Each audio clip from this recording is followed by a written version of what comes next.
It's believed two young men who were rushed to Auckland Hospital in a critical condition last night were deliberately holding their breath underwater at Newmarket's Olympic pools. It's not yet known exactly what happened, but water safety experts say doing breath-holding exercises without a buddy or a spotter is highly risky. And the two young men were lucky another swimmer spotted them before it was too late. Isabel Ewing reports. Emergency services at Newmarket's Olympic pools attending an incident that's left two young men critically ill. Competitive swimmer Joel Crampton was in the water training when he noticed the two young men underwater in the deep end. He says they appeared to be holding their breath. It looked like they knew what they were doing, so I let them be for a little bit and did a couple lengths, and then they were still down there, not moving, at which point the lifeguard was kind of a bit concerned as well. And so I swam down to see if they were responsive, and they weren't, so I just pulled them both up. Emergency services arrived quickly and helped pool staff and a doctor who happened to be there swimming to revive the men. Yeah, it wasn't nice, pulling a limp body up from the bottom of the pool. But I'm glad I was there and I was able to do it, and I hope it's made a bit of a difference for them. They were taken to Auckland Hospital in a critical condition. Pool director Peter Russ told Newshub his staff acted quickly and followed emergency procedures. I have to say they did a fantastic job. Everything just kicked in terms of their professional training, responded very well and had very good assistance from other people. It's believed the two men were deliberately holding their breath, a practice the pool discourages. We have no problem with free diving and training for that, but in a controlled situation.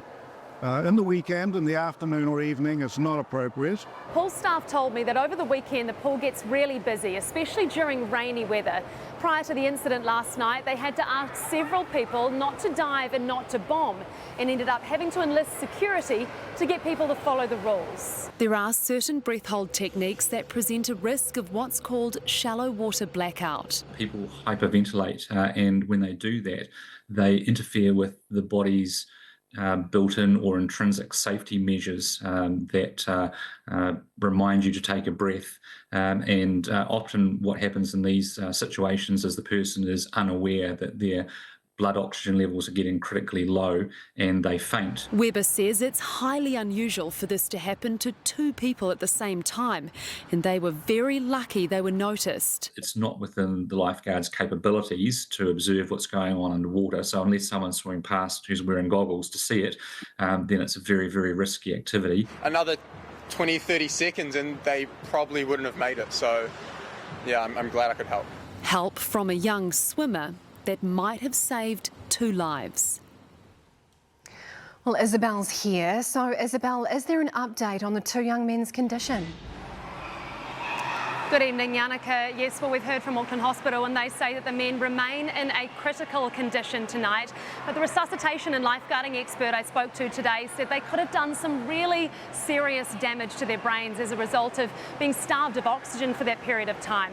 However, he also said that there is a good chance that they'll make a full recovery because they were pulled out of the water so quickly. And he said if that's the case, it'll be full credit to the young swimmer in the story you saw there, Joel Crampton, for spotting them on the bottom and pulling them out.